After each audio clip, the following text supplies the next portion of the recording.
Quero dizer que é um privilégio muito grande poder estar aqui hoje com essa missão, com essa responsabilidade de fazer uso do instrumental da palavra para chegar ao teu coração, para direcionar você. E quero agradecer demais o Emanuel. Ele não tem noção o que para mim representou nessa manhã ele ter cantado essa música. Porque eu vou pregar justamente sobre isso. Nós não tínhamos conversado sobre o que eu vou pregar, mas sobre essa aliança que Deus fez com a humanidade, sobre a figura de Noé, sobre tudo o que aconteceu, não é? E sobre lições que a gente pode aprender. Talvez você pode pensar, nossa, padre, você vai falar da Arca de Noé hoje, você vai se surpreender. Você vai se surpreender. Porque o que Noé e a família dele viveram? Um momento de crise, um momento difícil, um momento de confinamento, né? É claro que os relatos ali do Gênesis, eles não são cientificamente precisos, tá? Mas, eu vou falar um pouquinho sobre isso aqui na introdução. Mas segundo os cálculos ali, eles ficaram 370 dias dentro da arca. Segundo os cálculos do Gênesis. É claro, eu não vou entrar em análise literária, bíblica, né? Não é esse o meu propósito aqui, mas para quem é estudioso da Bíblia sabe que existem duas fontes que narraram, né? A fonte P, que é chamada fonte sacerdotal, e a fonte J, que é a fonte já vista no relato ali do Gênesis, né? Então, tem relatos que parecem desconexos, mas ao todo, na conta que a gente faz, são 370 dias. Imagina, 370 dias. E o relato diz que foi Noé, sua esposa, seus filhos, suas noras. Imagina, 370 dias, nora e sogra juntos. 370 dias, os animais todos juntos. Imagina o cheiro daquilo ali. O zoológico, né? 370 dias você andando e trombando um no outro ali, né? Então, essa passagem vai nos surpreender. Eu já adianto que o relato do dilúvio, de tudo que aconteceu, está em Gênesis do 6 até o 8, 8,5. Mas eu não vou ler tudo isso, obviamente. Eu vou me ater à palavra que nós vamos usar. É Gênesis 9, do 8 ao 17. Capítulo 9, versículo do 8 ao 17. E mais uma vez eu digo, não resista, não fique com medo, que você vai se surpreender com essa passagem. Deus ontem, quando eu me preparava para esse momento, me veio muito forte de falar sobre isso, né? Mas eu pensei, nossa, eu vou falar da Arca de Noé, justamente agora.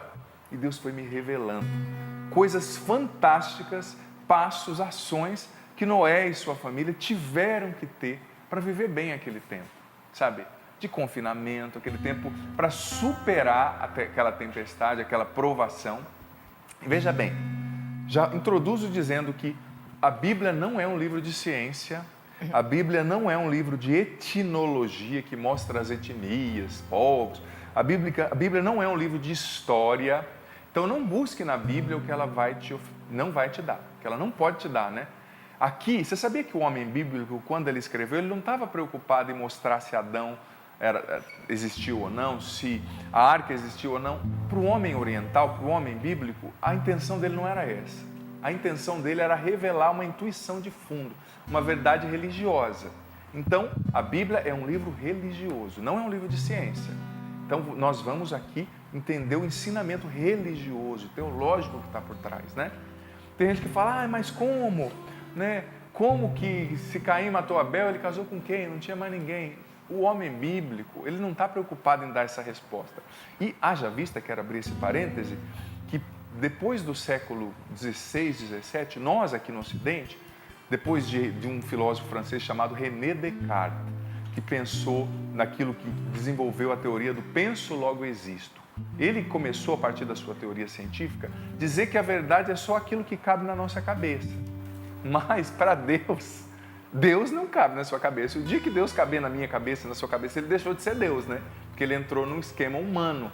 Mas segundo o penso, logo existo, o racionalismo, que trouxe muitas coisas boas, claro, em alguns aspectos, mas a gente ficou muito assim, tem que tocar. Para a gente, verdade é só o que você pode provar. Mas o homem oriental, até hoje, o oriental ele é diferente.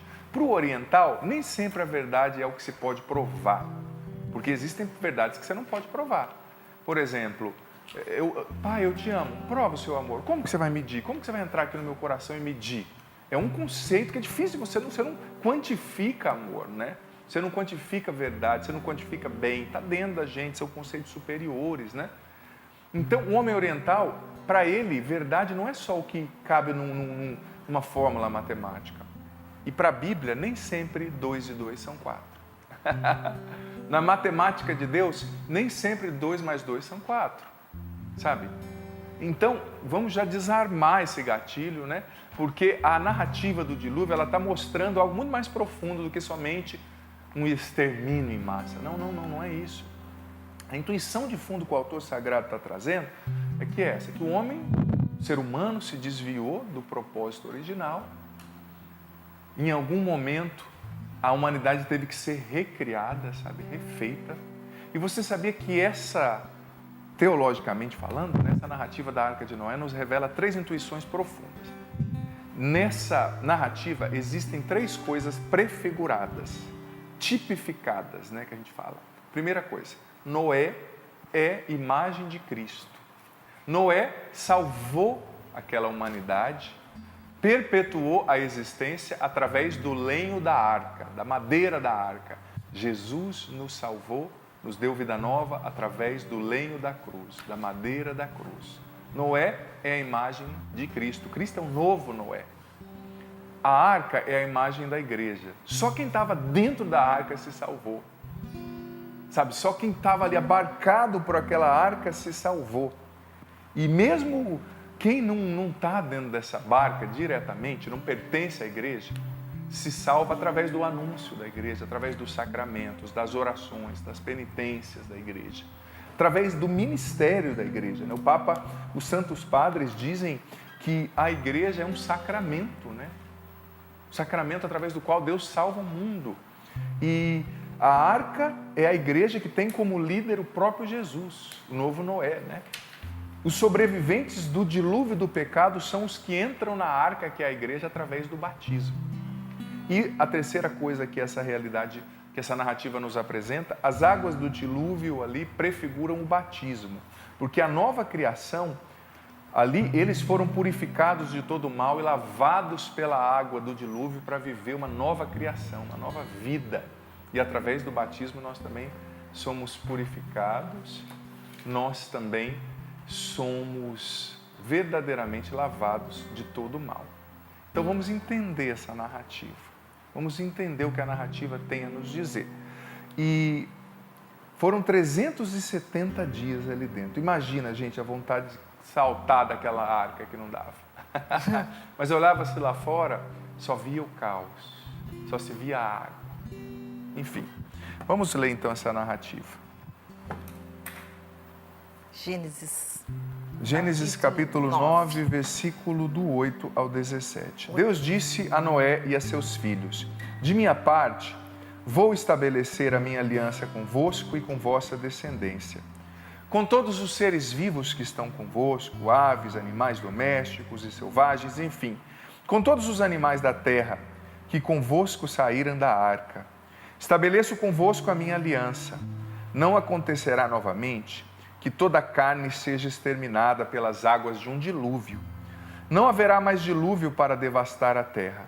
E Deus disse: eis o sinal da aliança que estabeleço entre mim e vós, e todos os seres vivos que estão convosco, por todas as gerações futuras.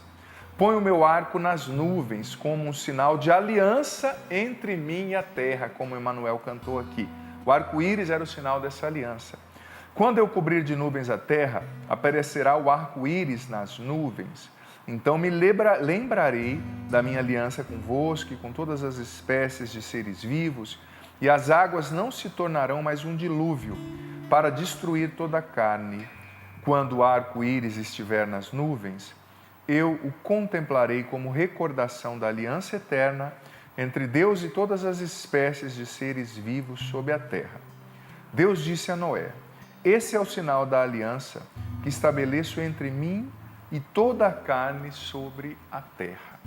Então, o padre fez essa introdução, porque eu pressuponho que a maioria de vocês conheçam essa história, da arca de Noé e do dilúvio, da nova criação que aconteceu, Noé como esse precursor.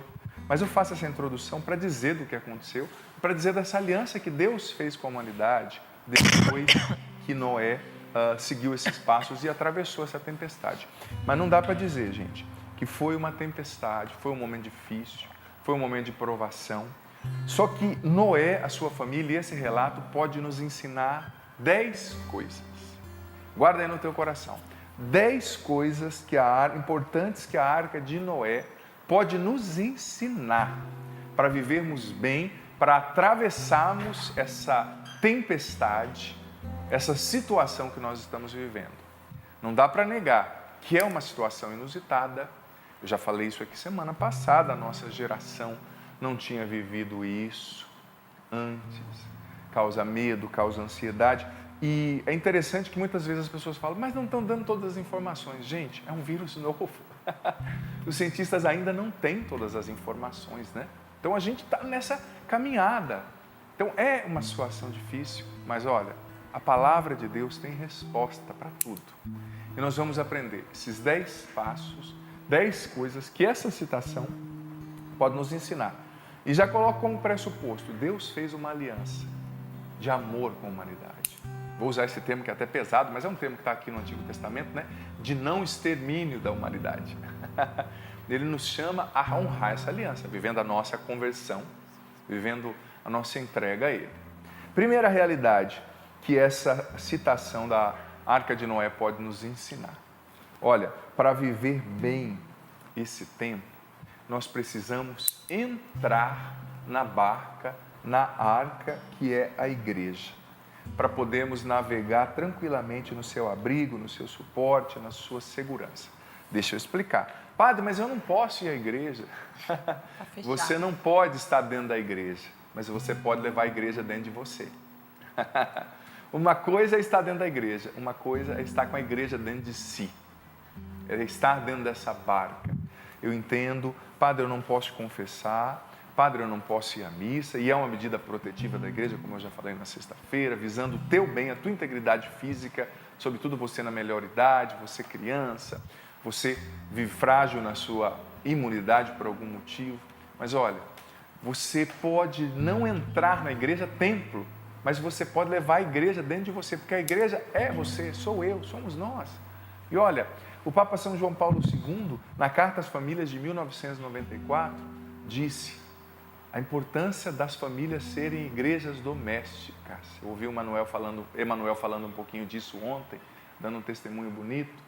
A importância da sua igreja, da sua família, da sua casa, ser uma igreja doméstica. Agora, essa palavra que São João Paulo II disse é mais atual do que nunca. A minha casa é uma casa de oração.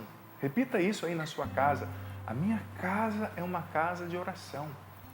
Sabe? Leve a igreja dentro de você. Entre na barca, trazendo a barca dentro de você. Padre, mas aquela barca era muito grande. Mas uma vez eu digo, a igreja não é somente um templo. É importantíssimo, é lá que tudo acontece. A gente precisa ir à igreja. Mas neste tempo, que você não está lá no templo, o templo é você. O templo é a tua casa. A tua casa é uma casa de oração. Por isso eu reforço a importância da oração dentro dessa casa. Vamos fazer da nossa casa um templo. Olha, eu não vou poder ir aí te visitar, né? Mas se eu pudesse, eu queria chegar na sua casa e sentir os anjos voando assim, sabe? De tanta oração. Não é verdade? Quando você chega num ambiente de oração, uma vez eu fui num mosteiro, que as monjas ficavam em adoração perpétua.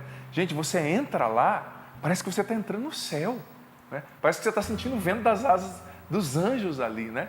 Porque onde Jesus está, onde a adoração acontece, onde a oração está sendo feita, Deus está presente. Então, esse precisa ser o nosso lema. A Cris trouxe para nós numa reunião na quinta passada, nós da TV, eu, a Paula e muitos que estamos à frente da TV, a Paula como sistema de comunicação, essa frase, a minha casa é uma casa de oração. E me tocou tanto, sabe? Obrigado, Cris, por essa partilha, Cris Henrique. E é isso mesmo, a minha casa, a sua casa precisa ser uma barca de oração. Noé teve que entrar na arca, que é a igreja e a família dele. E nós também entramos, mesmo não estando no templo. É importante, mas não é o tudo. Agora o templo é você, o templo é a sua casa. Deus está onde você o chama. Então é tempo de rezar. Bateu essa ansiedade? Respira. Olha para Deus. Fala com Ele. Fala com Ele. Ele está sempre pronto a te ouvir. Padre, mas eu estou sentindo. Deus sabe tudo o que você está sentindo. Mas faz um bem tão grande quando a gente verbaliza. É ou não é verdade? Verdade.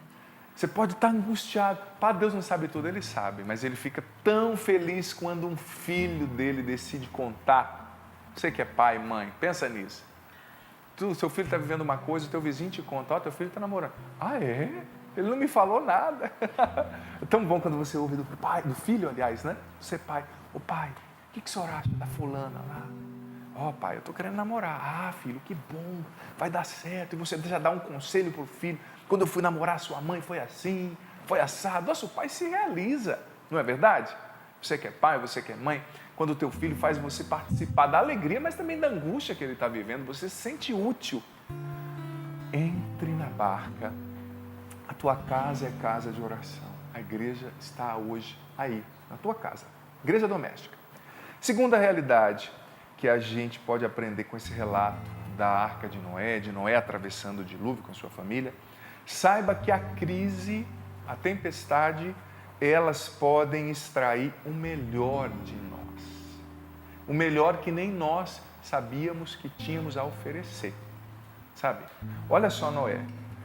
Se a gente enfrenta a crise com esperança, ela tira o melhor de nós. Noé encontrou dentro de si uma força e uma fé que nem ele sabia que tinha. Olha, ele descobriu em si um fantástico dom de liderar, porque ele teve que ser um líder ali, né? E quantas pessoas nessa crise estão sendo levantadas como líder na fé, líderes na política, líderes dentro de casa, na família, líderes na saúde. E louvado seja Deus porque eles existem. É dom que desabrocha, aliás, né? Em meio à tempestade. Olha, Noé descobriu em si uma capacidade admirável de resistir, de ser forte, 370 dias. E com certeza ele foi o esteio das pessoas ali, né? Noé descobriu em si uma profunda comunhão, uma solidariedade com os seus ali na arca. Noé descobriu, ele cuidou dos seus, cuidou dos bichos. Noé descobriu em si um sincero desejo de obedecer a Deus. Olha, muitos dons vêm à tona em tempos de dificuldade. Muitos dons. E, como dizia Tertuliano, o sangue dos mártires é semente de cristãos, de novos cristãos. Ele dizia isso nos primeiros séculos da igreja para exemplificar que as perseguições que a igreja sofria fazia dons, fazia santos, faziam mártires cada vez mais se multiplicarem, sabe? Era aquele sofrimento, aquela crise que fazia ali a graça de Deus se amplificar, se quantificar. Então, deixe essa crise extrair os dons, o melhor de você. Você é mais forte do que você imagina. Ah, com Deus você é sim, filho, filha. Sozinho não. Mas com Deus você é sim. Tem muita coisa linda dentro de você. Você é mais forte do que você imagina. Você é uma bênção. O Espírito Santo mora dentro de você. Você na sua casa vai ser um foco de luz nesse tempo, levando bênção, levando a presença de Deus para todo mundo que está aí, sabe? Creia nisso. Terceira realidade que a gente precisa aprender com Noé, com a lição da arca. Seja obediente e siga as instruções, porque Deus quer mais obediência que sacrifícios. A obediência a Deus salva. Gente, não siga a sua cabeça, não siga o que você acha. Noé, quando Deus pediu para ele se resguardar, construir a arca, o dilúvio não tinha começado. Mas e se ele não tivesse obedecido? E se ele tivesse atrasado? E se ele tivesse seguido a cabeça dele? Não, eu não acho que tem que fazer uma arca desse tamanho, não. Porque, segundo as medidas da Bíblia, a gente sabe que foi uma hipérbole, foi um exagero. Tem uma universidade na Inglaterra chamada Universidade de Leicester, que fez uma pesquisa que, segundo as medidas da Bíblia, na arca caberiam 22 vagões de trem. É claro que é uma metáfora ali, né? Mas se ele tivesse seguido a cabeça dele, não, Deus, uma arca desse tamanho não dá muito trabalho. Não, Deus, estou com dor na coluna. Não. Gente, ele teve que obedecer. A obediência salva. Sobretudo em tempo de crise, você precisa, eu preciso, nós precisamos obedecer a Deus, a palavra de Deus, buscando conversão, buscando amar quem está em casa. Eu sei que a gente fica muito em casa, às vezes a gente se entedia, a gente briga com quem está lá, a gente vê o que não deve na internet, a gente come demais, mas obedeça a Deus. Mas também, filho, eu preciso dizer, obedeça às autoridades nesse tempo, aqueles que zelam pela nossa vida. Obedeça o Ministério da Saúde. E aqui eu preciso dar uma palavra com todo o carinho de filho. sabe? Filho porque eu sou bem mais jovem, né? Mas também de pai porque eu sou padre. A você que está na melhor idade. Olha, eu tenho visto isso na minha família. Eu tive que ser firme com a pessoa na minha família que está na melhor idade, porque eu sei que você que é mais velho, você tem uma sabedoria fantástica que a vida te deu. Você sabe muito mais que um padrezinho de 38 anos, eu sei disso. Desculpa, né, a brincadeira. Eu sei que você aprendeu muito com a vida, com as experiências. Eu sei que você foi acumulando um conhecimento que a gente não tem. Mas, filho, filha, agora não é tempo de ser teimoso, teimosa. É tempo de ficar em casa. A teimosia agora é um pecado que desagrada a Deus. E ajude a gente a cuidar de você. Como eu disse, eu tenho casa em casa, sabe? Às vezes, ajude. Nós filhos, nós mais jovens, nós amamos vocês idosos. Nós queremos cuidar de vocês. Nós sabemos que vocês são sábios, sabe? Mas não é brincadeira. Se Noé não tivesse obedecido a Deus, se Noé não tivesse e a sua família respeitado o tempo de resguardo, de confinamento dentro da arca, ele teria morrido, sabe? Imagina se ele falasse, eu vou dar um mergulho lá fora, chovendo sem parar. Ele não teria sobrevivido. Então, você idoso, idosa, não saia para a rua, não vá para o mercado, peça para um jovem ir, peça para algum aplicativo de entrega entregar. Faça a sua parte. Não fique com essa conversa, se pegar, peguei, se acontecer, aconteceu. Não. Isso não é o que Deus quer. Obedeça. Você precisa fazer a sua parte. A parte de Deus Ele faz. Tem coisas que a gente não controla, né? Mas o que a gente puder controlar, vamos fazer a nossa parte? Vamos obedecer? Noé obedeceu, gente. E olha, tem uma frase de São Pio de Pietreutina que diz que onde não há obediência, não há virtude. Onde não existe obediência, não existe virtude. Você pode ter o argumento que você tiver para desobedecer, mas se você desobedeceu, você começou a andar para trás. Até mesmo você, tem pessoas que são muito religiosos. Eu sou muito religioso. Então, se você é religioso, religiosa, prova a sua religiosidade agora com docilidade. Obedeça o seu filho, a sua filha. Ele não obedeceu você? Quando criança, né? Agora é a hora de você obedecê-lo, né? São João da Cruz dizia que, olha, para você que é bem religioso, Deus quer mais de ti um mínimo de obediência e docilidade do que todas as ações grandes realizadas por Ele. Agora é tempo de obedecer, de se resguardar, de ficar em casa. Quarta realidade que a gente pode aprender com esse relato da Arca de Noé. Siga em cada detalhe a estratégia dada por Deus, a estratégia dada também pelas autoridades. Quero expandir esse conceito. Gente, lembre-se disso. Padre, eu não concordo com o que está sendo feito.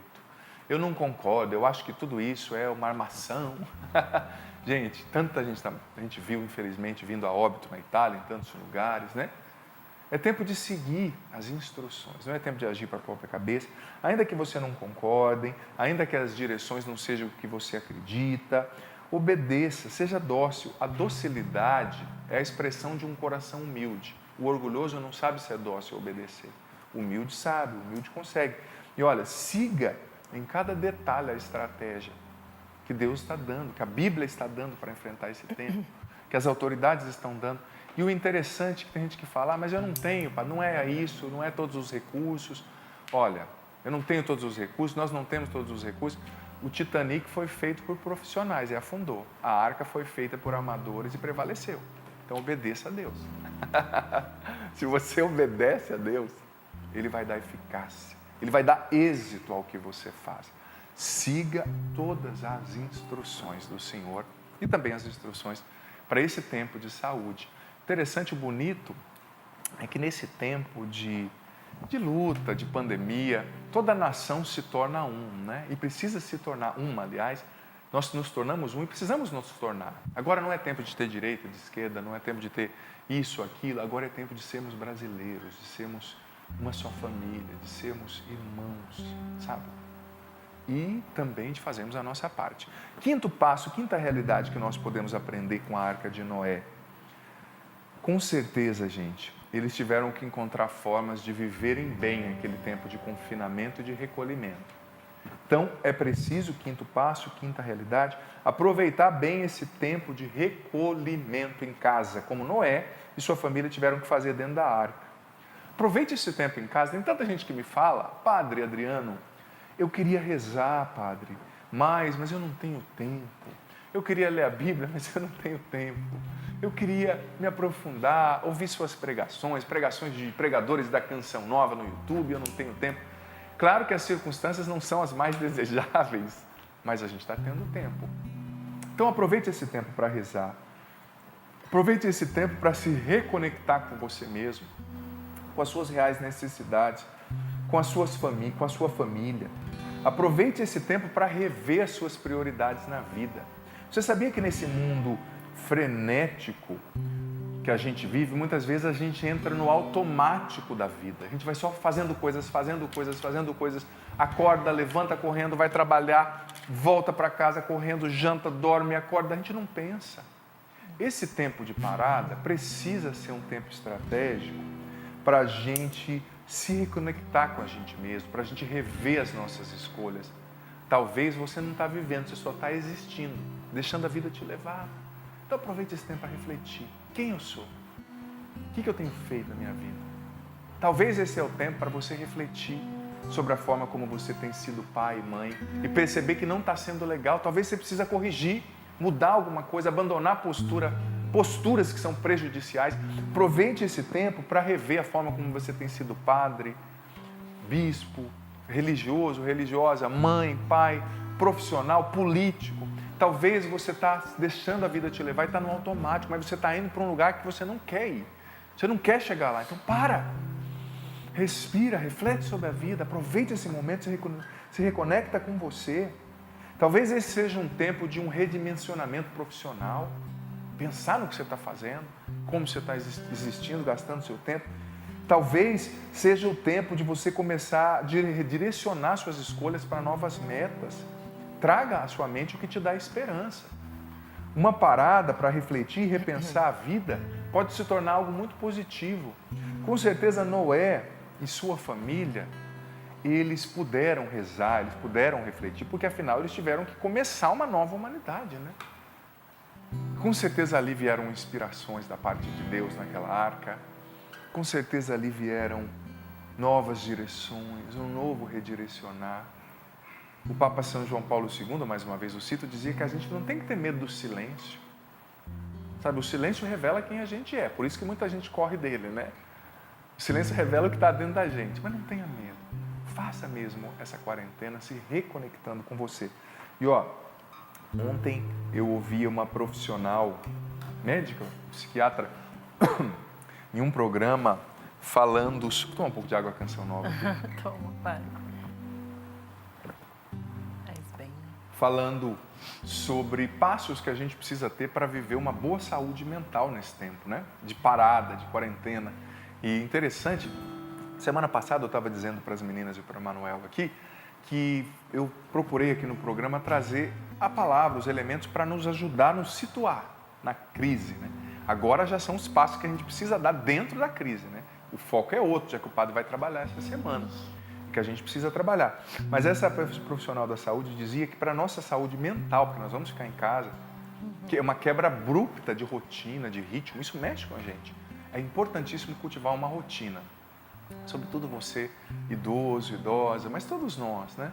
Uma rotina saudável. Talvez é tempo de ler mais, talvez é tempo de rezar mais, conversar mais. Faça uma rotina, claro, uma rotina simples, que dê para você fazer em casa. Olha, de manhã eu vou fazer o estudo bíblico por meia hora. Depois eu vou rezar o terço. Depois eu vou assistir uma palestra sobre economia, você que é economista, né? Depois eu vou mandar uma mensagem para tal pessoa. Vou falar já sobre as mensagens, né? Enfim, tem uma rotina. E olha, a rotina, dizia essa especialista ontem, me chamou muita atenção, ajuda a gente a lidar com o tédio e com a ansiedade. Porque ela dizia que essa quebra de rotina vai deixando a gente entediado. E esse tédio, por sua vez, gera um vazio que pode desencadear compulsões. Pode ser desencadeado em compulsões. A pessoa vai começar a comer demais. Olha, não come demais, vai com calma, né? Uma boa imunidade não tem a ver com comer muito. Você pode ter uma boa imunidade sendo mais magro, mais saudável, né? a compulsão talvez por remédios, a compulsão talvez por comprar, né? Claro, compre coisas boas, que nem, olha, materiais da Canção Nova. É uma coisa que eu hiperindico, gente. E a loja tá coisas até, a Paula tá me dizendo, até 75% de desconto. Gente do céu, até eu. Qual é que eu saio daqui já para comprar os meus próprios livros para ler de novo?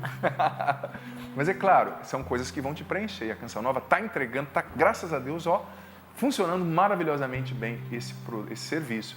Mas, é claro, um livro de espiritualidade, um CD religioso, tem o meu livro sobre ansiedade, tem esse livro Conquistando a Liberdade Interior, tem os CDs do Emmanuel, os livros do Emmanuel, meu livro Como Controlar e Vencer a Ansiedade, o CD Superando a Depressão e a Ansiedade, loja.cançãonova.com, você pode sim, mas cuidado para não comprar coisas desnecessárias, sabe? Coisas que você não vai usar, coisas que você não precisa. Sobretudo, ontem eu vi uma pesquisa nos Estados Unidos que a Amazon, a gente fala aqui em português, né? A Amazon, eles contrataram 100 mil pessoas essa semana para trabalhar no serviço de venda online. Tanto que os irmãos lá nos Estados Unidos começaram a ficar ansiosos e comprar muitas vezes coisas desnecessárias. Né? A gente tem que comprar coisas necessárias. Então, cuidado com essa compulsão, o tédio não te arrastar, há uma compulsão. Então, é importante cultivar uma rotina. Ocupe bem o seu tempo. Talvez esse seja o momento de você estudar uma nova língua, por que não? Na internet, no YouTube, tem tantos professores bons de inglês, por exemplo, espanhol. Talvez seja o momento de você começar a estudar um instrumento, esse violão parado na sua casa, cheio de pó, né? Esse teclado. Ocupa bem o tempo. Outra coisa, sexta realidade que a gente pode aprender com Noé e com a Arca da Aliança, é preciso saber viver um dia de cada vez, com paciência, esperando a tormenta passar. Diante de uma crise, dilúvio aqui é sinônimo, símbolo de crise, de pandemia, de tempestade. Diante de uma tempestade, filho, filha, essa dica é vital. Saiba viver um dia de cada vez, com paciência, esperando a tormenta passar. Você só tem o dia de hoje. Ai, padre, quando que vão descobrir a vacina? Não sei. Esse vírus é novo. A gente não sabe. Os profissionais de saúde ainda não sabem. O que a gente sabe é que a gente está na mão de Deus. E isso basta. Nós vamos fazer a nossa parte, como o padre disse. Vamos nos precaver, nos recolher, obedecer. Mas não se agite. Viva o dia de hoje. A batalha que você tem é hoje. Amanhã você vai ter outra. Depois de amanhã, outra. Claro, talvez em algum momento venham notícias ruins, talvez venham. Nós sabemos que é progressivo a realidade da pandemia, né? Apareçam casos, mas é preciso viver um dia de cada vez, lutando a batalha de cada dia. E tem gente que está muito preocupado com o futuro, com os prejuízos que a gente vai ter no futuro. E ontem, ouvindo essa especialista, ela falou algo que eu achei engraçado primeiro, achei até chocante o que ela falou, depois engraçado e depois entendi. Uma pessoa mandou uma pergunta assim, falando, doutora, estou muito preocupado com o futuro, eu estou muito preocupado com as finanças, eu tive que mandar 2 funcionários embora, minha empresa tem um custo X, né, por mês, e eu não vou ter dinheiro para pagar, só vai estar saindo, não entrando. Aí a doutora deu uma risada e falou assim, olha, pensa por um lado comigo, pensa por um lado positivo. Você só vai ter que se preocupar com o futuro se você estiver vivo, né? Aí o rapaz, hã? Eu ri no começo, mas depois eu entendi o choque que a doutora estava querendo dar no rapaz, né? Ela disse assim, você só vai ter conta para pagar se você estiver vivo. Então, é bom ter conta para pagar, não é? Aí ele, sim, doutora, pensando por esse lado. Pensando por esse lado, que venham as contas então, né? Então a doutora dizia para ele, meu filho, viva um dia de cada vez. É algo muito bom se você tiver esses prejuízos. O prejuízo você lida. Então o importante agora é tentar se cuidar, né? Tentar estar preparado também, como a Bíblia diz, que a nossa fé é uma fé de expectativa, de vigilância. A gente não sabe que dia o Senhor vai nos chamar, talvez seja agora, talvez seja 30 anos, eu preciso dizer isso também. Talvez seja daqui a 30 anos, talvez seja hoje, não sei. O importante é a gente estar bem, pedindo perdão ao Senhor, lutando para ser todo dele e com confiança. Deus te ama, Deus é teu Pai. Você está na arca que é a igreja, Jesus é o novo Noé, e as águas não vão te submergir. Isaías 43, as águas, não leia, só estou citando. Você não vai ser submergido pelos rios, porque o Senhor é o teu protetor. Confia nele. Então, veja bem, viver um dia de cada vez é muito importante, gente. é essencial para a nossa sanidade, para combater a ansiedade. Eu escrevi no livro aqui Como Controlar e Vencer a Ansiedade. Hoje eu deixei o livro Conquistando a Liberdade Interior, mas a ansiedade está aqui na minha mão. Que Jesus falou em Mateus 7,7, a cada dia basta, Mateus capítulo 7, aliás, versículo 34, a cada dia basta o seu cuidado. A cada dia.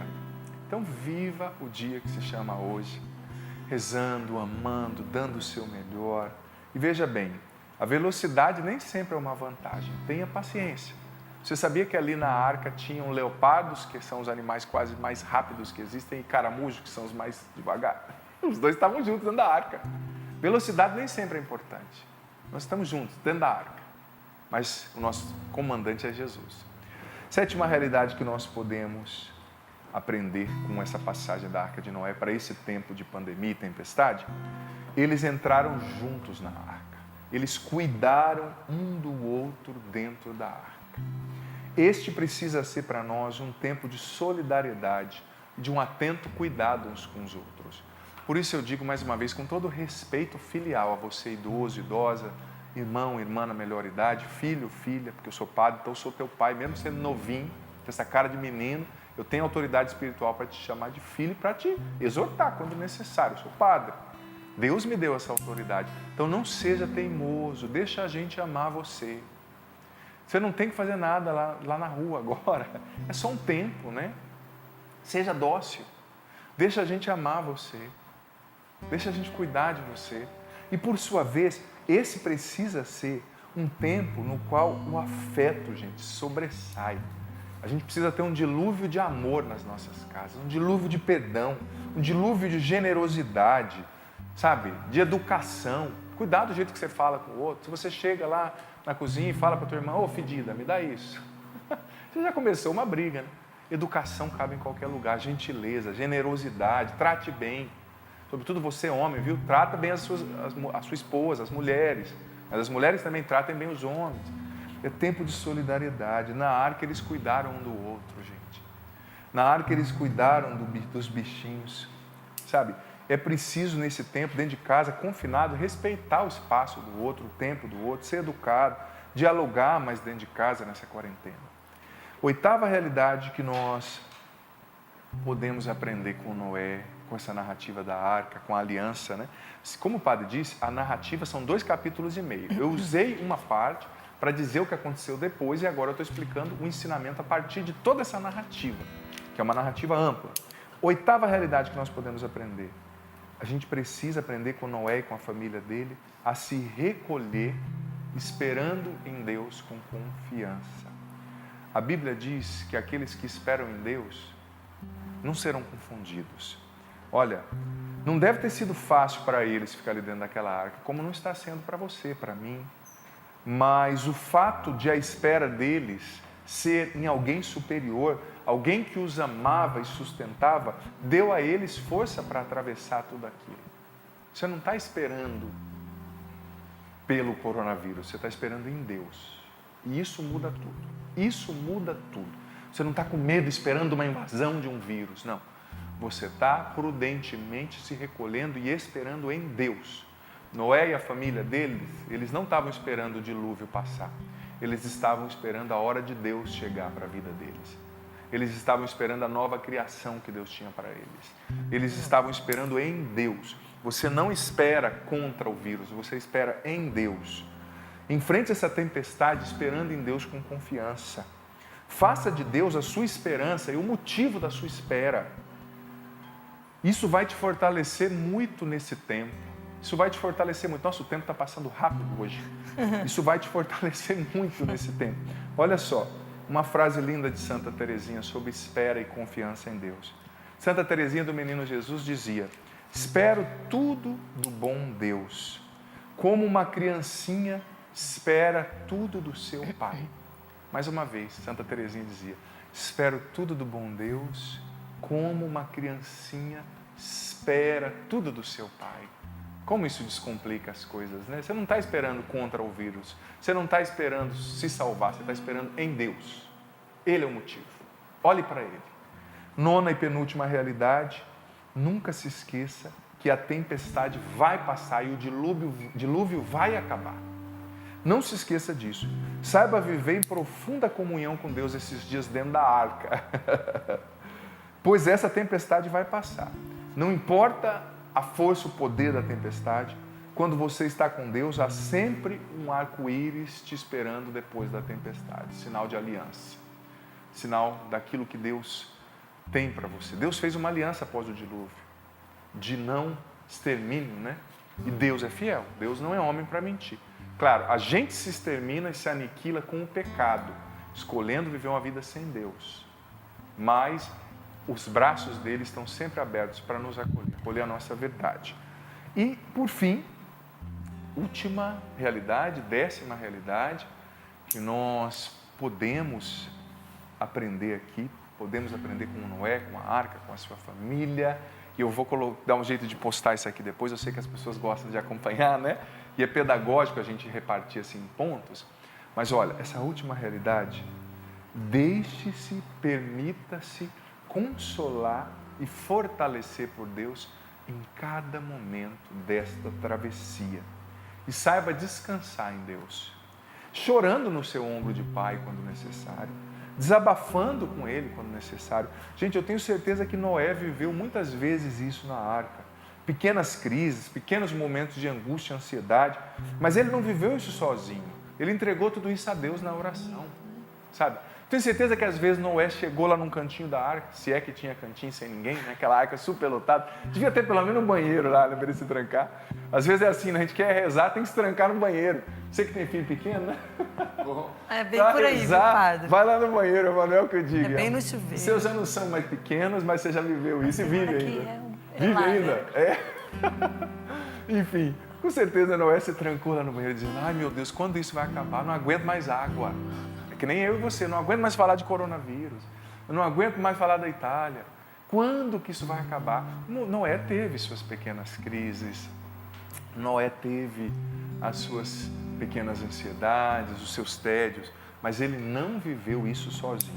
E o segredo é esse: não viva sozinho, filha, filho. Não viva sozinho. Bateu a crise, a ansiedade, o tédio, corre para Deus, nem que seja trancado no banheiro, como a Paula e o Manuel. Nem que seja chorando, chora, marca as páginas da sua Bíblia com as suas lágrimas. É tempo disso. Deus colhe cada uma das suas lágrimas. E Ele vai colocar cada uma no arco-íris depois que essa tempestade passar. Noé, a família dele, viveram esses passos, esses 10 passos. Eles atravessaram aquele tempo difícil de dilúvio, 370 dias, mais que um ano, gente. Segundo aqui os relatos bíblicos, né? Mais de um ano. Eles atravessaram tudo aquilo. E depois do outro lado tinha uma terra firme, tinha projetos de Deus, tinha coisas lindas esperando por eles. O arco-íris, que é símbolo do amor, da aliança de Deus com o homem, com o ser humano, né? Então, ó, siga esses passos. Mais uma vez eu digo, acalma o teu coração. Faça o seu possível. O que você não pode fazer não é teu, é de Deus. O que você não pode controlar é do Pai. Entrega para Ele. Encerro trazendo de novo a frase de Santa Teresinha do Menino Jesus. Espero tudo do bom Deus, como uma criancinha espera tudo do seu Pai. Vocês podem, irmãos, repetir isso depois de mim, por gentileza? Espero tudo do bom Deus. Espero tudo do bom Deus. Como uma criancinha. Como uma criancinha. Espera tudo. Espera tudo do seu Pai. do seu Pai. E você pode se imaginar, enquanto o Emanuel vai cantar, você pode se imaginar como uma criancinha mesmo. Se é um momento de oração, eu quero que você use os seus sentidos para rezar agora. Sua mente, seus sentidos, sua percepção, suas emoções. Se imagine agora como uma criancinha no colo de Jesus. No colo. Feche os seus olhos agora, filho, filha. Se imagine como essa criancinha no colo de Jesus. E Ele pega você agora, Ele aperta você agora, Ele diz: não tenha medo, eu sou o teu Deus. Espere em mim, eu cuido de você, eu te amo. Eu sou o teu Pai, teu Deus, teu Senhor. Sinta agora a presença de Jesus pegando você no colo, você é essa criancinha, ainda que você tenha 80, 90, 70 anos, 15, 25. Jesus está pegando você no colo, está te dizendo: você é meu, confia, segue esses passos, olha para mim. Não tenha medo, tenha fé. Eu sou o teu Deus. Eu dirijo essa barca. Eu dirijo essa barca. Eu dirijo essa barca. Eu dirijo essa barca. Eu dirijo essa barca. Eu dirijo.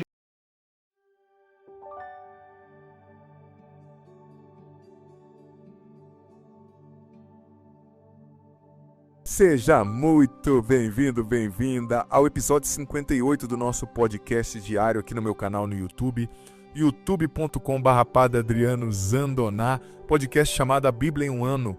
Leia a Bíblia inteira comigo em um ano, do Gênesis ao Apocalipse, focando-nos nas 12 principais histórias da salvação. Nosso itinerário é muito especial, é muito bonito. Gente, algumas pessoas têm pedido, Padre, digita aqui quais são esses itinerários. Gente, a vida do Padre é muito corrida, eu não consigo fazer tudo isso. Eu estou me dedicando à palavra, né, a seguir o itinerário. Você vai acompanhando, não tem problema, por que saber antes, né? Não vai mudar nada.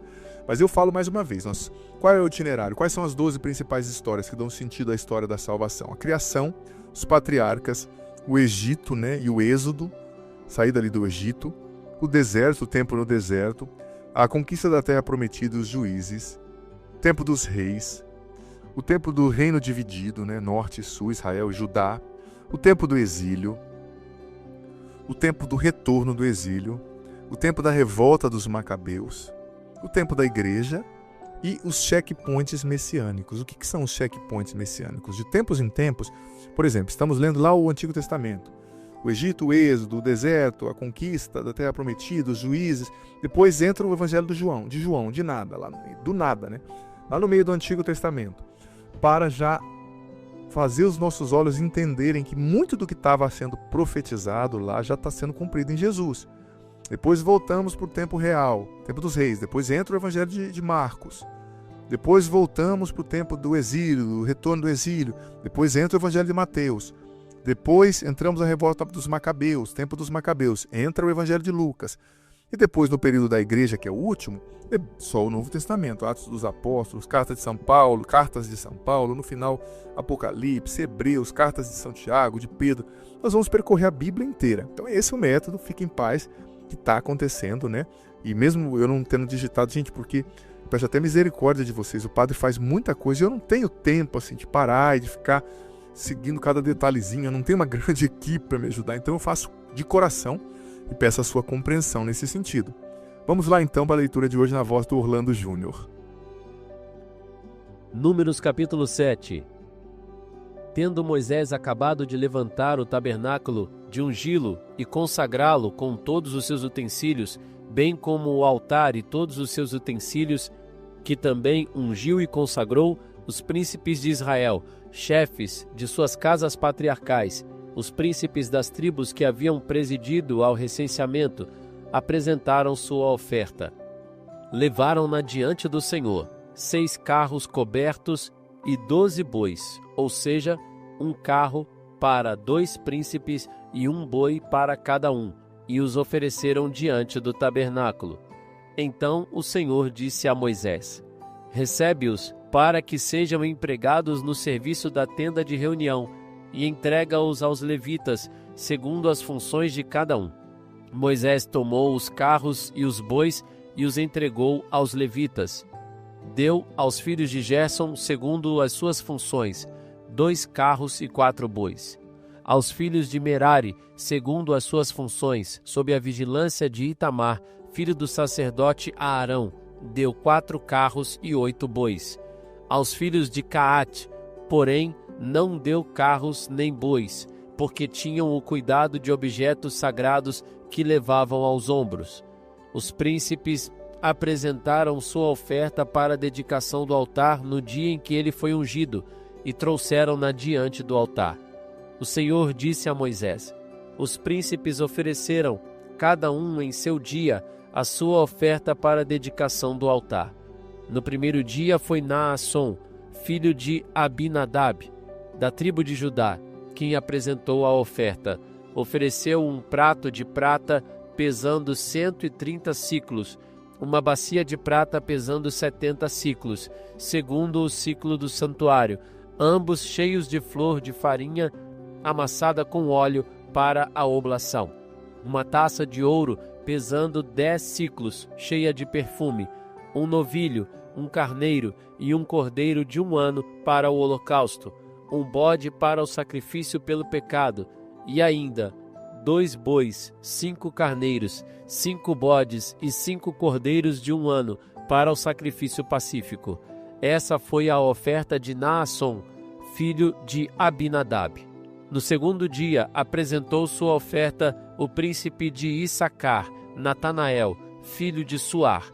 Ofereceu um prato de prata pesando 130 siclos, uma bacia de prata pesando 70 siclos, segundo o ciclo do santuário, ambos cheios de flor de farinha amassada com azeite para a oblação, uma taça de ouro pesando 10 siclos, cheia de perfume, um novilho, um carneiro e um cordeiro de 1 ano para o holocausto, um bode para o sacrifício pelo pecado, e ainda 2 bois, 5 carneiros, 5 bodes e 5 cordeiros de 1 ano para o sacrifício pacífico. Essa foi a oferta de Natanael, filho de Suar. No terceiro dia, o príncipe dos filhos de Zabulon, Eliabe, filho de Elon, ofereceu um prato de prata pesando 130 siclos, uma bacia de prata pesando 70 siclos, segundo o ciclo do santuário, ambos cheios de flor de farinha amassada com óleo para a oblação, uma taça de ouro pesando 10 siclos, cheia de perfume, um novilho, um carneiro, um cordeiro de 1 ano para o holocausto, um bode para o sacrifício pelo pecado, e ainda 2 bois, 5 carneiros, 5 bodes e 5 cordeiros de 1 ano para o sacrifício pacífico.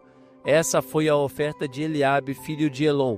No quarto dia, o príncipe dos filhos de Ruben, Elissur, filho de Sedeur, ofereceu uma bandeja de prata pesando 130 siclos, uma bacia de prata pesando 70 siclos, segundo o ciclo do santuário, ambos cheios de flor de farinha amassada com óleo para a oblação, uma taça de ouro pesando 10 siclos, cheia de perfume, um novilho, um carneiro e um cordeiro de 1 ano para o holocausto, um bode para o sacrifício pelo pecado, e ainda 2 bois, 5 carneiros, 5 bodes e 5 cordeiros de 1 ano para o sacrifício pacífico.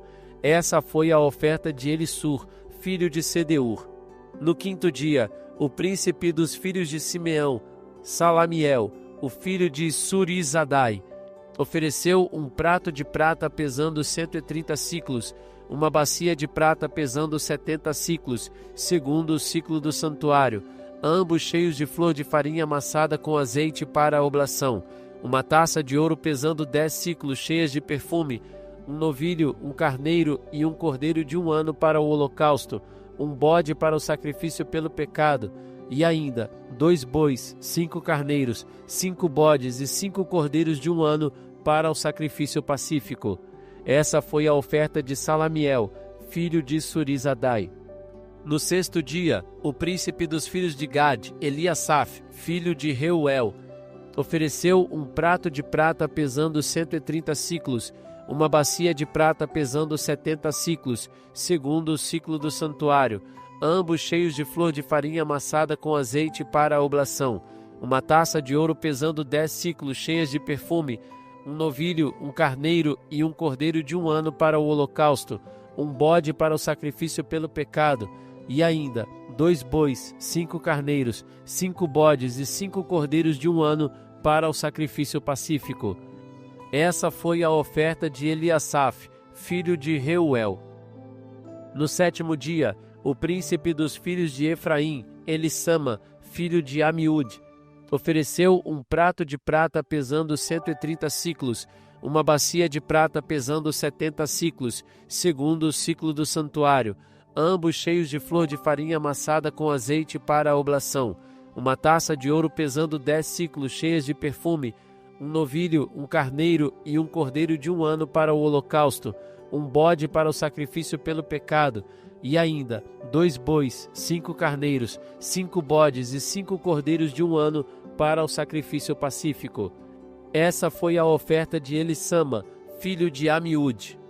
No oitavo dia, o príncipe dos filhos de Manassés, Gamaliel, filho de Fadassur, ofereceu um prato de prata pesando 130 siclos, uma bacia de prata pesando 70 siclos, segundo o ciclo do santuário, ambos cheios de flor de farinha amassada com azeite para a oblação, uma taça de ouro pesando 10 siclos, cheias de perfume, um novilho, um carneiro e um cordeiro de 1 ano para o holocausto, um bode para o sacrifício pelo pecado, e ainda 2 bois, 5 carneiros, 5 bodes e 5 cordeiros de 1 ano para o sacrifício pacífico. Essa foi a oferta de Gamaliel, filho de Fadassur.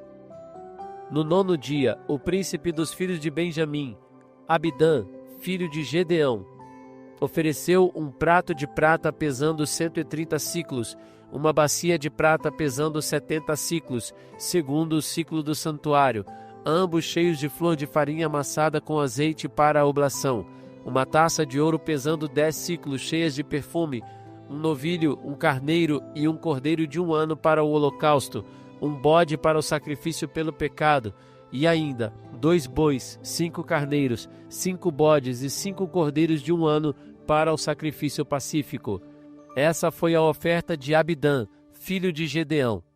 No 10º dia, o príncipe dos filhos de Dan, Aiezer, filho de Amizadai, ofereceu um prato de prata pesando 130 siclos, uma bacia de prata pesando 70 siclos, segundo o ciclo do santuário, ambos cheios de flor de farinha amassada com azeite para a oblação, uma taça de ouro pesando 10 siclos, cheias de perfume, um novilho, um carneiro e um cordeiro de 1 ano para o holocausto, um bode para o sacrifício pelo pecado, e ainda 2 bois, 5 carneiros, 5 bodes e 5 cordeiros de 1 ano para o sacrifício pacífico. Essa foi a oferta de Aizeder, filho de Amizadai.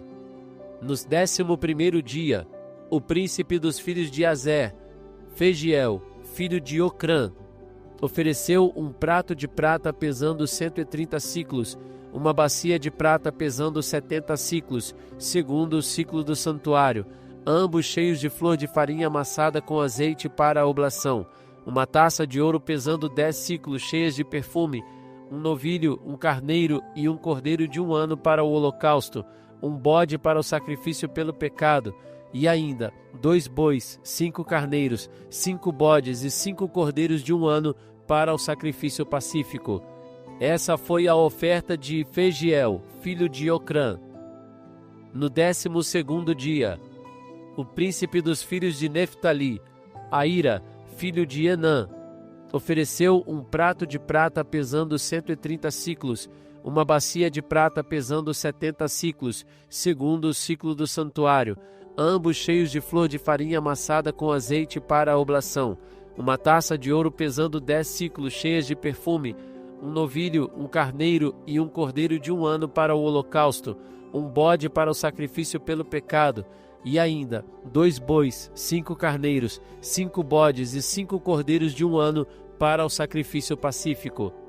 Essa foi a oferta de Aira, filho de Enã. Estes foram os presentes que os príncipes de Israel ofereceram para a dedicação do altar no dia em que ele foi ungido: 12 pratos de prata, 12 bacias de prata e 12 taças de ouro. Cada prato de prata pesava 130 siclos, e cada bacia 70 siclos. O peso total da prata desses objetos era de 2.400 siclos, segundo o ciclo do santuário. As 12 taças de ouro para o perfume pesavam cada uma 10 siclos, segundo o ciclo do santuário. O peso total de ouro das taças era de 120 siclos. O total dos animais para o holocausto era de 12 novilhos, 12 carneiros, 12 cordeiros de 1 ano com suas oblações e 12 bodes em sacrifício pelo pecado. O total de animais para o sacrifício pacífico era de 24 bois, 70 carneiros, 70 bodes e 70 cordeiros de 1 ano. Esses foram os presentes oferecidos para a dedicação do altar depois de ungido. Quando Moisés entrava na tenda de reunião para falar com o Senhor, ouvia a voz que lhe falava de cima do propiciatório colocado sobre a arca do testemunho entre os 2 querubins, e falava com o Senhor. Deuteronômio capítulo 7. Quando o Senhor teu Deus te tiver introduzido na terra que vais possuir e tiver despojado em teu favor muitas nações, os heteus, os gergeseus, os amorreus, os cananeus, os ferezeus, os heveus e os jebuseus, 7 nações maiores e mais poderosas do que tu, quando o Senhor teu Deus as tiver entregado e tu as tiveres vencido, então as votarás ao interdito. Não farás pacto algum com elas, nem as tratarás com misericórdia. Não contrairás com elas matrimônios, não darás tua filha a seus filhos, e não tomarás de suas filhas para teu filho, pois elas afastariam do Senhor o teu filho, que serviria a outros deuses. A cólera do Senhor se inflamaria contra ele e não vos destruiria prontamente. Mas eis como procedereis a seu respeito. Destruireis seus altares, quebrareis suas estelas, cortareis suas aceras de madeira e queimareis suas imagens de escultura, porque és um povo consagrado ao Senhor teu Deus, o qual te escolheu para seres o seu povo, sua propriedade exclusiva entre todas as nações da terra. Não é porque sois mais numerosos que todos os outros povos que o Senhor se uniu a vós e vos escolheu. Ao contrário, sois o menor de todos. Mas o Senhor vos ama e quer guardar o juramento que fez a vossos pais. Por isso, a sua mão poderosa tirou-vos da casa da servidão e livrou-vos do poder do Faraó, rei do Egito. Reconhece, pois, que o Senhor teu Deus é verdadeiramente Deus, um Deus fiel, que guarda a sua aliança e a sua misericórdia até a 1000ª geração, para com aqueles que o amam e observam os seus mandamentos. Mas castiga diretamente aqueles que o odeiam, exterminando-os e infligindo sem demora o castigo direto àquele que o odeia. Observai, pois, as ordenações, as leis e os preceitos que vos prescrevo hoje, e praticai-os. Se ouvirdes esses preceitos e os praticardes fielmente, o Senhor teu Deus guardará para contigo a aliança de misericórdia que jurou a teus pais, amando-te, abençoando-te e multiplicando-te. Abençoará o fruto do teu ventre e o fruto do solo, teu trigo, teu vinho e teu óleo, as crias de tuas vacas e de tuas ovelhas, na terra que jurou a teus pais dar-te. Serás bendito mais que todos os povos. Não haverá no meio de ti quem seja estéril, macho ou fêmea, tanto entre os homens como entre os animais. O Senhor apartará de ti toda a enfermidade e não permitirá que te toque nenhuma daquelas funestas epidemias do Egito que conheceste, mas ferirá com elas todos os que te odeiam. Devorarás todos os povos que o Senhor teu Deus te entregar. Os teus olhos não terão piedade deles. Não servirás os seus deuses, porque isso te seria um laço. Se disseres no teu coração, estes povos são mais numerosos do que eu, como poderia eu despojá-los? Não temas. Lembra-te do que fez o Senhor teu Deus ao Faraó e a todos os egípcios, das grandes provas que teus olhos viram, dos sinais e dos prodígios que o Senhor fez quando te tirou do Egito, com sua mão forte e seu braço poderoso. O mesmo fará ele a todos os povos que temes. O Senhor teu Deus enviará mesmo vespas contra eles, até destruir e exterminar todos os que tiverem escapado e se houverem ocultado de tua presença. Não te assustes por causa deles, porque tens o Senhor teu Deus no meio de ti, um Deus grande e temível. Ele expulsará pouco a pouco essas nações de diante de ti. Tu não as destruirás de uma só vez, para que não se multipliquem as feras ao redor de ti. O Senhor teu Deus as entregará a ti e semeará o pânico no meio delas, até que todas sejam exterminadas. Entregará os seus reis nas tuas mãos, e tu apagarás os seus nomes de debaixo do céu. Ninguém te poderá resistir, até que os tenhas derrotado. Queimareis as imagens esculpidas de seus deuses, mas não cobiçareis a prata nem o ouro de que são revestidas, nem delas tomareis nada, para que isso não te seja um laço, pois são uma abominação para o Senhor. Não introduzirás em tua casa coisa alguma abominável, porque serias como ela votado ao interdito. Considera-a como imunda e abominável, porque é votada ao interdito. Senhor, obrigado. Obrigado porque o Senhor nos revela que o Senhor quis escolher um povo. O Senhor elegeu um povo. Sim, que tinha fraquezas, que tinha limites, mas o Senhor os escolheu e foi lhes dando a sua graça para andarem na sua presença. Obrigado porque pelo nosso batismo nós também somos povo escolhido. Nos ajuda a corresponder à tua eleição, Senhor. Amém. Hoje nós lemos, filho, filha, número 7, Deuteronômio 7, e fica como tarefa para você o Salmo 92 no final.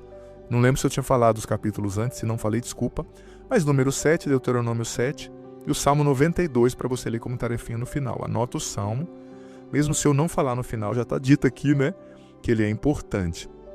Gente, nós vimos em Números capítulo 7, né, falando da dedicação do tabernáculo, as ofertas dos líderes tribais, e em Deuteronômio capítulo 7, nós ouvimos sobre a eleição de Israel, chamada santidade, a separação, né? Deus separou Israel. E sempre Deus disse, olha, quando vocês entrarem na terra, você vai voltar tudo ao interdito, né? Era um juízo de Deus sobre aquelas nações que queimavam seus filhos, que eram infiéis. Então, tudo ia ser morto e queimado. Não contrair matrimônio com aquelas pessoas, porque o coração deles se desviariam, eles adorariam os deuses daquelas regiões, né? Deus foi dizendo, procedereis como eu repito, vai destruir o altar, né? Porque vocês são consagrados a Deus. O Senhor escolheu vocês, né? Moisés foi dizendo, para serem uma propriedade exclusiva. Você sabia que pelo batismo você é uma propriedade exclusiva de Deus? No versículo 7, Deus diz, não é porque vocês são mais numerosos, mais bonitos, não. Vocês são o menor de todos, mas o Senhor vos ama e quis guardar o juramento que fez a Abraão, os pais de vocês, né? Isaac, Jacó, aliança. Sabe, reconhece, versículo 9, que o Senhor é o único Deus, né? Que guarda a aliança. Então observa as suas leis, né? Pratique fielmente. Se você amar, praticar, Deus vai te abençoar, te multiplicar nessa terra. Você vai ser bendito entre todos os povos. Se você obedecer, olha quantas promessas de bênçãos para a obediência. Versículo 14, 15. Serás bendito mais que os outros povos. Não haverá no meio de ti quem seja estéril. O Senhor apartará de ti a enfermidade, não permitirá, né, as pragas do Egito. Devorarás todos os povos que o Senhor te entregar. Se disseres no teu coração, esses povos são mais numerosos que eu, como poderia eu despojá-los? Não os temas. Lembra o que o Senhor já fez no Egito, né? O Senhor Deus enviará vespas contra eles, não te assustes. Ou seja, se você corresponder a essa escolha, muitas bênçãos vão vir sobre a sua vida, né? É interessante. E nós vimos também, voltar a Números um pouquinho aqui, nós vimos que antes da adoração, né, do tabernáculo, começar no tabernáculo, as 12 tribos de Israel tinham que vir com seus representantes até Moisés, né, e Arão, com os dons, né, para os sacrifícios, para eles e para os levitas, né? Toda a tribo, gente, igualmente, tinha que adorar no tabernáculo, né?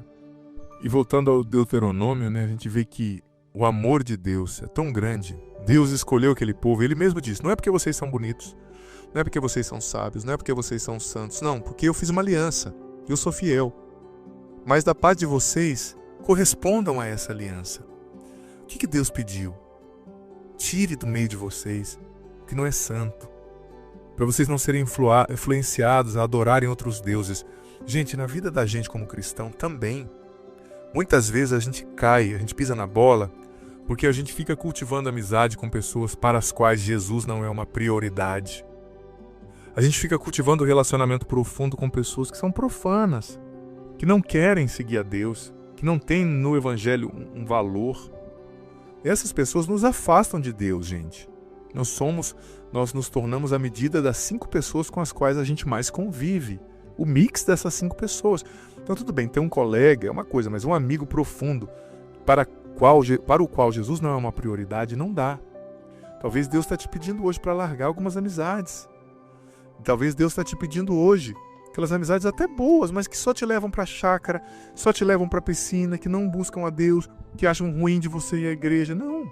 Deus tem que ser a prioridade, porque senão, pouco a pouco, essas pessoas vão sequestrando o nosso coração. Isso é fato. Então, às vezes, é preciso tomar uma decisão, sabe? Optar por Deus, por obedecer a Deus, por abandonar, com todo carinho, respeito, algumas amizades, sabe? Que não nos levem para o bem.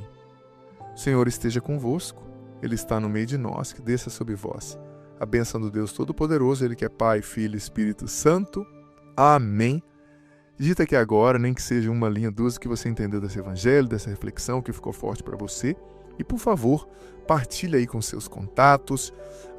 Copia o link desse vídeo e manda para os seus contatos para mais pessoas receberem a palavra de Deus. Deus abençoe. Que bom ter você aqui nesse podcast diário. Leia a Bíblia comigo em um ano, a Bíblia inteira. Você é convidado a viver essa aventura de conhecer a Sagrada Escritura. Se você está chegando hoje, você pode começar a partir daqui. A partir de hoje, vai acompanhando a cada dia e você vai depois ouvindo os episódios anteriores. Vai no começo da playlist, a Bíblia em um ano, hoje você ouve o do dia de hoje e ouve o do primeiro, amanhã o do dia de amanhã e o segundo, e assim você vai, consequentemente, gradativamente, ouvindo os episódios anteriores e fazendo parte dessa playlist ao longo desse ano, lendo a Bíblia inteira, com a minha explicação. Olha, vem fazer parte, seja perseverante, você vai colher frutos maravilhosos. E lembrando que o vídeo entra sempre ao meio-dia, mas fica aqui. Você pode ouvi-lo no momento que você quiser, na playlist Bíblia em um ano. Vá desde o começo, aprenda a Sagrada Escritura, você vai receber muitas bênçãos. Bem-vindo e se inscreva no canal. Vem fazer parte da nossa família. Parte da nossa família. Parte da nossa família. Parte da nossa família.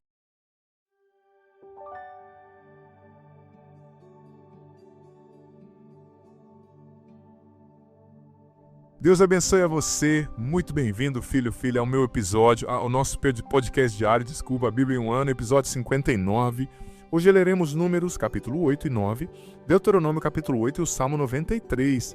Salmo 93, muito provavelmente vai ficar como tarefinha, então já anota aí para você ler no final de tudo, tá?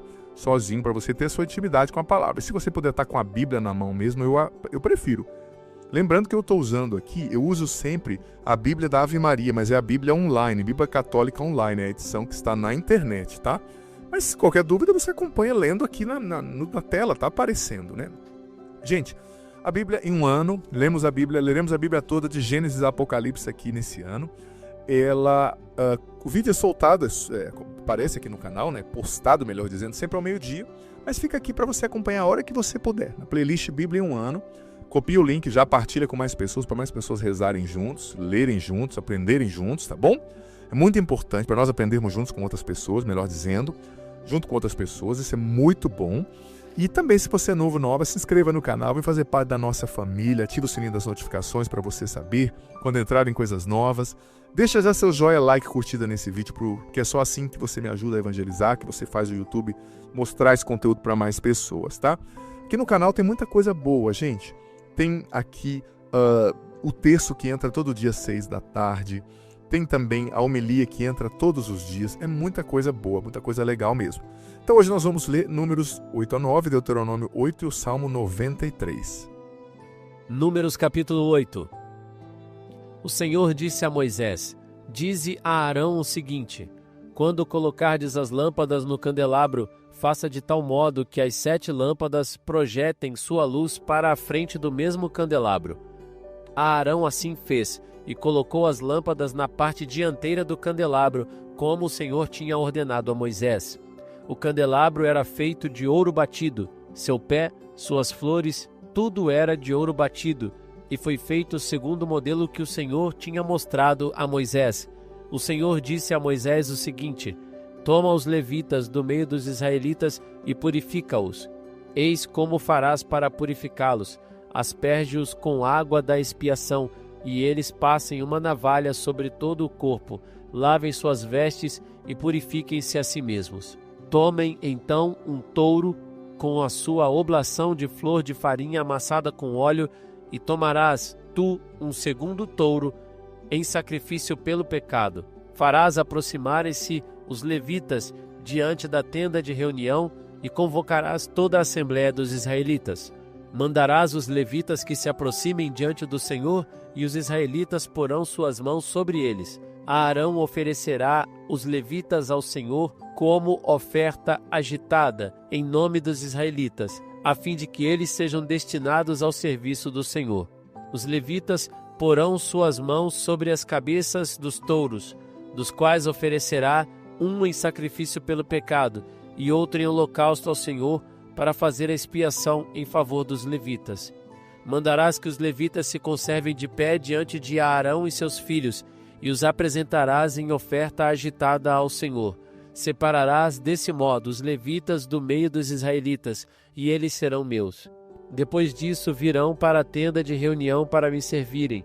Assim os purificarás e os apresentarás em oferta agitada, porque eles me são inteiramente reservados entre os israelitas. Eu os tomei para mim em lugar de todo primogênito, daqueles que nascem primeiro entre os filhos de Israel. Porque todo primogênito entre os israelitas, homem ou animal, é meu, e eu os consagrei a mim no dia em que feri os primogênitos do Egito. Eu tomarei os levitas em lugar de todos os primogênitos dos israelitas, e tirados do meio do povo, dei-os inteiramente a Arão e seus filhos, para fazerem o serviço dos israelitas da tenda de reunião, e para fazerem a expiação em favor dos israelitas, de sorte que esses últimos não sejam feridos por nenhuma praga quando se aproximarem do santuário. Moisés, Arão e toda a assembleia dos israelitas fizeram, pois, acerca dos levitas, tudo o que o Senhor tinha ordenado a Moisés em seu respeito. Assim fizeram os filhos de Israel. Purificaram-se e lavaram as suas vestes. Arão apresentou-os em oferta agitada diante do Senhor, e fez a expiação por eles, a fim de purificá-los. E vieram em seguida os levitas para a tenda de reunião, para fazer o seu serviço, em presença de Arão e seus filhos. Como o Senhor tinha ordenado a Moisés acerca dos levitas, assim se fez. O Senhor disse a Moisés o seguinte: esta é a lei relativa aos levitas. Desde os 25 anos para cima, o levita será admitido ao serviço na tenda de reunião. A partir dos 50 anos, renunciará às suas funções e cessará de servir. Ajudará seus irmãos na tenda de reunião, zelando pelo que lhe foi confiado, mas não exercerá mais as suas funções. Desse modo, disporás os levitas nos seus encargos.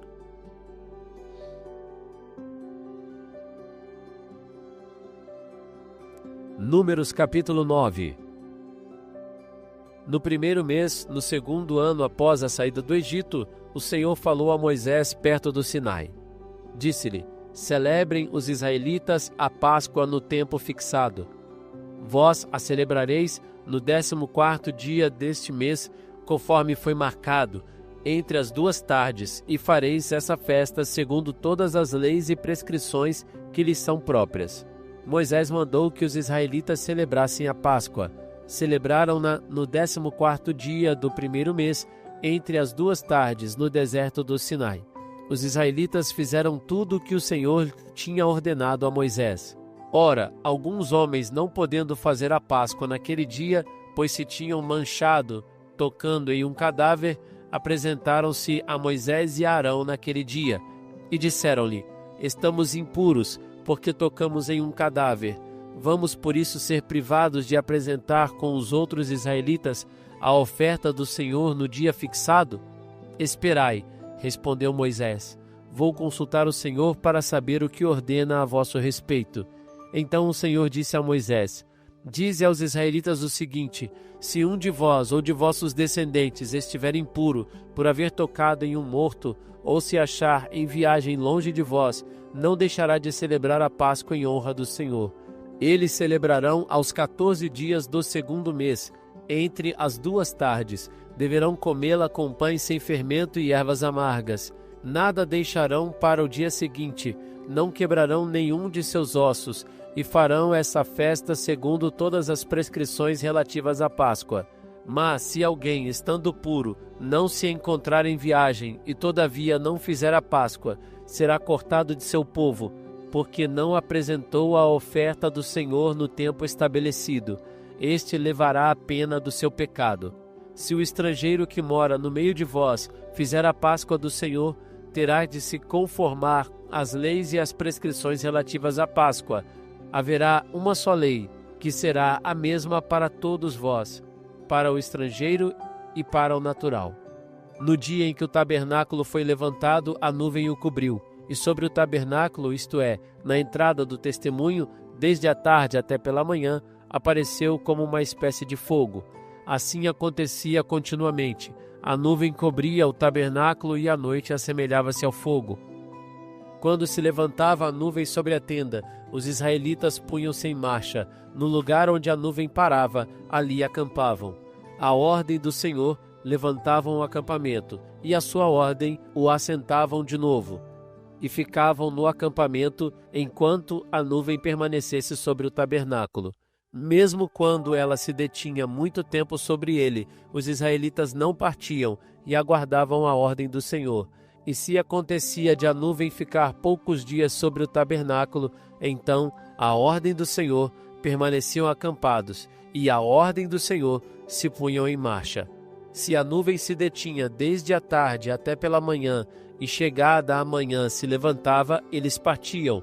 Se depois de um dia e uma noite a nuvem se levantava, desmanchavam o acampamento.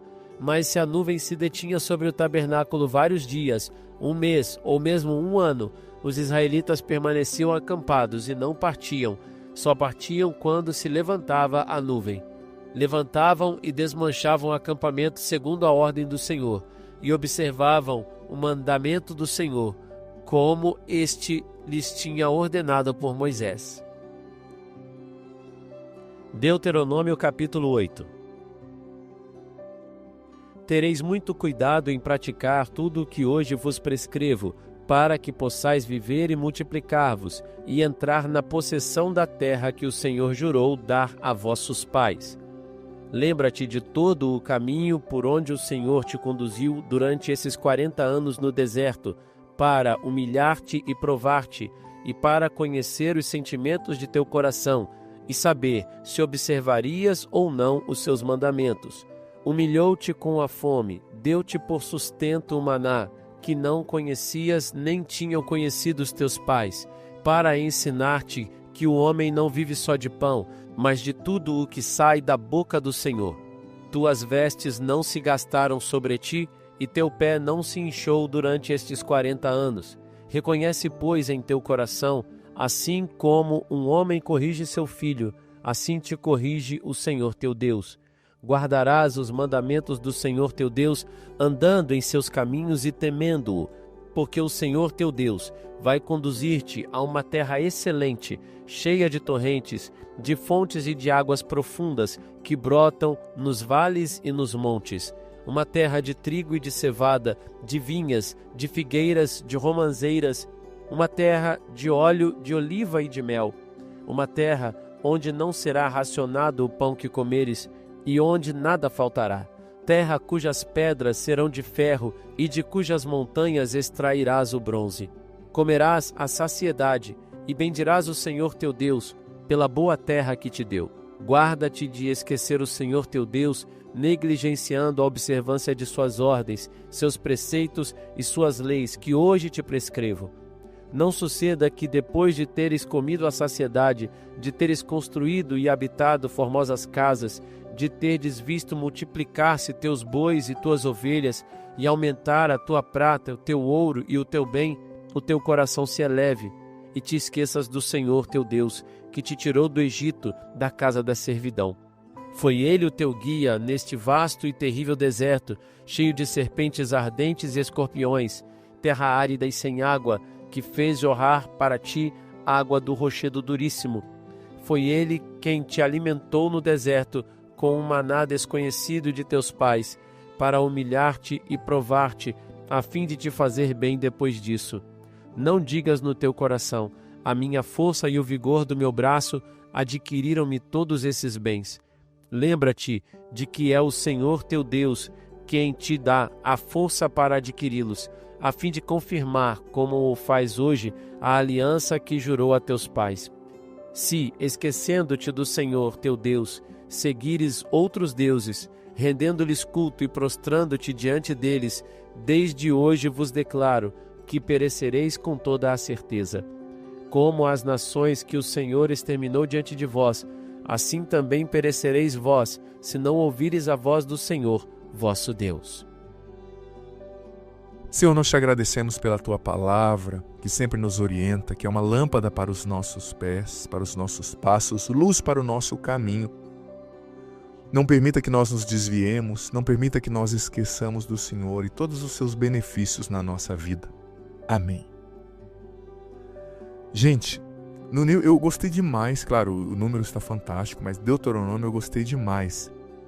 Porque o livro do Deuteronômio é justamente o Deuteronômio capítulo 8, ele está dizendo, olha, lembra, você sabe que um dos verbos que mais aparece no antigo Israel é lembra, né? Lembra Israel, escuta Israel, lembra. E Moisés aqui, né, em Deuteronômio capítulo 8, está fazendo essa rememoração, né? Lembra que vocês estavam no Egito?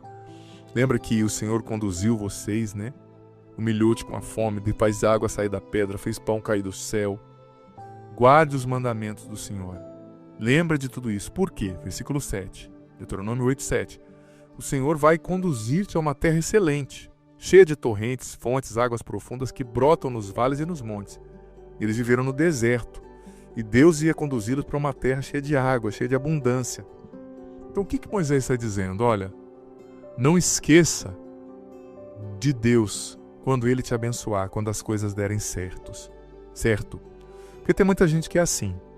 No momento da dificuldade, a pessoa está na igreja rezando e buscando. Ela é abençoada, ela supera a dificuldade, ela não põe mais o pé na igreja. Eu lembro de uma mulher que ficou por 5, 6 anos na igreja rezando e chorando e pedindo a Deus a graça de ter um filho. Eu rezei muito por ela. O dia que ela engravidou e teve o filho perfeito, saudável, nunca mais pisou na igreja. Ou seja, o filho se tornou o ídolo dela e ela desprezou Deus. Então Deus está dizendo, olha, vocês foram estiveram no deserto, no Egito como escravos, não esqueçam de tudo isso.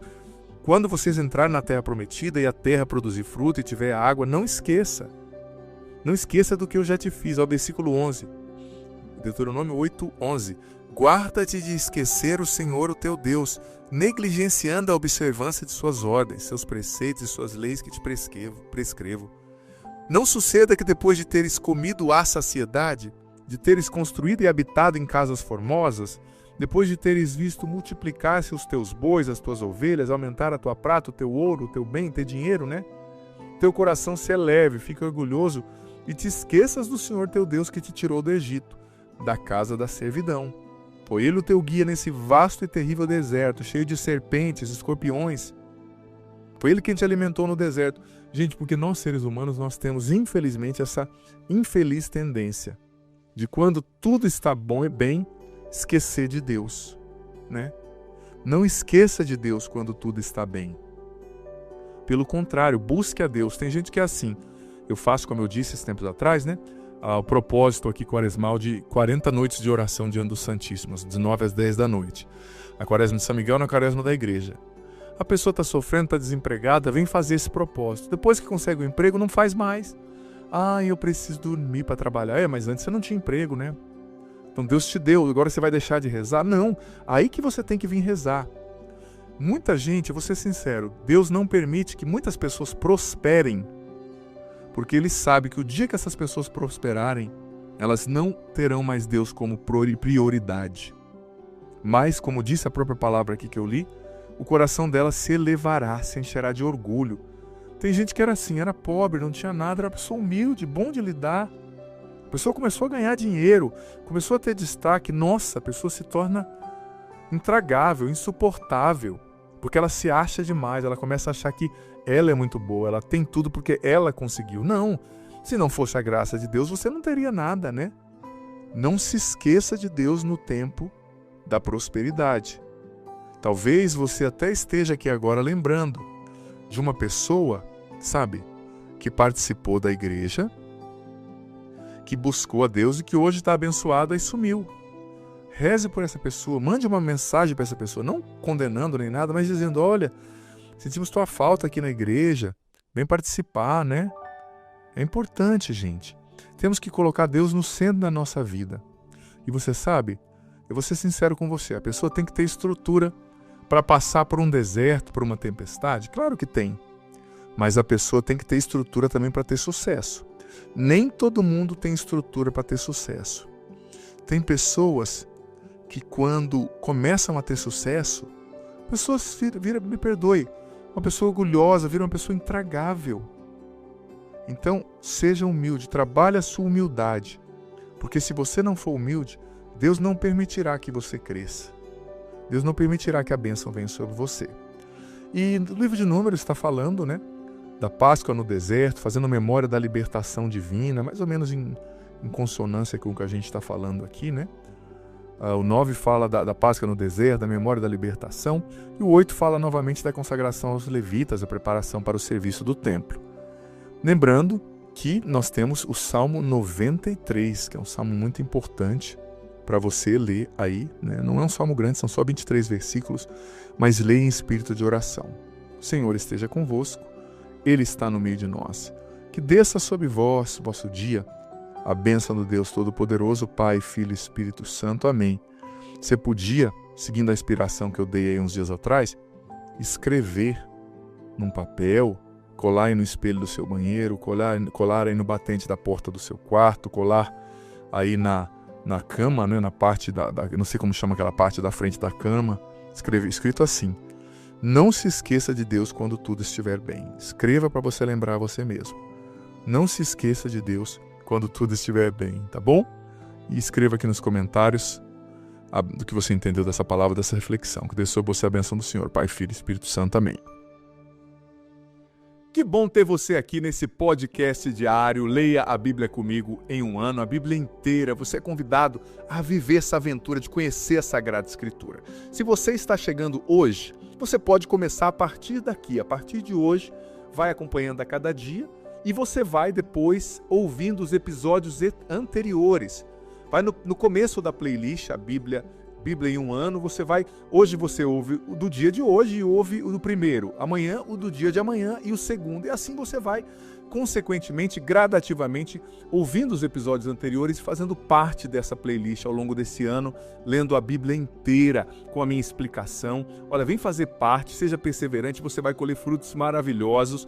E lembrando que o vídeo entra sempre ao meio-dia, mas fica aqui. Você pode ouvi-lo no momento que você quiser, na playlist Bíblia em um ano. Vá desde o começo, aprenda a Sagrada Escritura, você vai receber muitas bênçãos. Bem-vindo e se inscreva no canal. Vem fazer parte da nossa família. Parte da nossa família. Parte da nossa família.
Amém.